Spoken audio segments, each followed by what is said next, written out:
Hello, Joe Liberty from Risk Strategies here to talk today about the number 2 most requested employee benefit, dental. Uh, People ask me my opinion about dental insurance. I said, well, it's something for the most part, most companies have to provide because it's the second question a new prospective employee would ask. What's your health insurance? Then it's what's your dental? Unfortunately, most dental that's out there is kind of a ripoff. And what do I mean by that? Well, if you're the purchaser of the dental insurance, if you're the employer, and you are paying, let's say, something over $40 a month for a $1,000 maximum benefit, if you do those numbers, that's $500 a year in premium you're paying for someone to have dental coverage that could only benefit up to $1,000. So if they spent $1,000 in dental services and coverage at 50%, they're breaking even.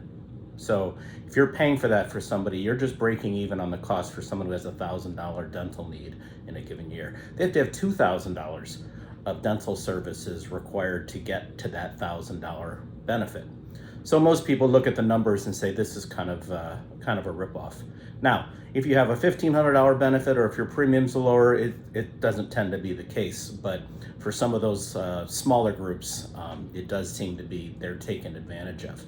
So what we tend to see a lot of employers do is look at self-insuring the dental. They'll pay an administrator, sometimes it's just the insurance company, and pay them a fee of anywhere from $6 to $8 per employee per month, and then the employer will pay for their own claims. Why would they do that? Well, it's cheaper. You end up not paying out as much as you would have paid out had you been fully insured. So it ends up being a benefit to the employer. And then when you get a renewal increase, it's only a renewal increase on what the claims are. It's not really an increase on the premiums. So, it becomes a decent vehicle for some employers. Some other employers have looked at maybe instead of offering a dental plan per se in the traditional sense, they'll put extra money away into the employee's flexible spending account to be earmarked for dental, or they'll put some money into a health savings account to help people pay for dental. Lots of different ways to do it, lots of different options. It's definitely something you should look at every year.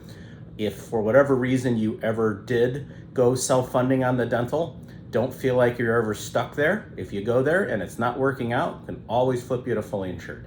It's not that big of an issue. So hope you enjoyed this. Next week should be vision insurance. We'll talk about that, pros and cons. Thanks for watching.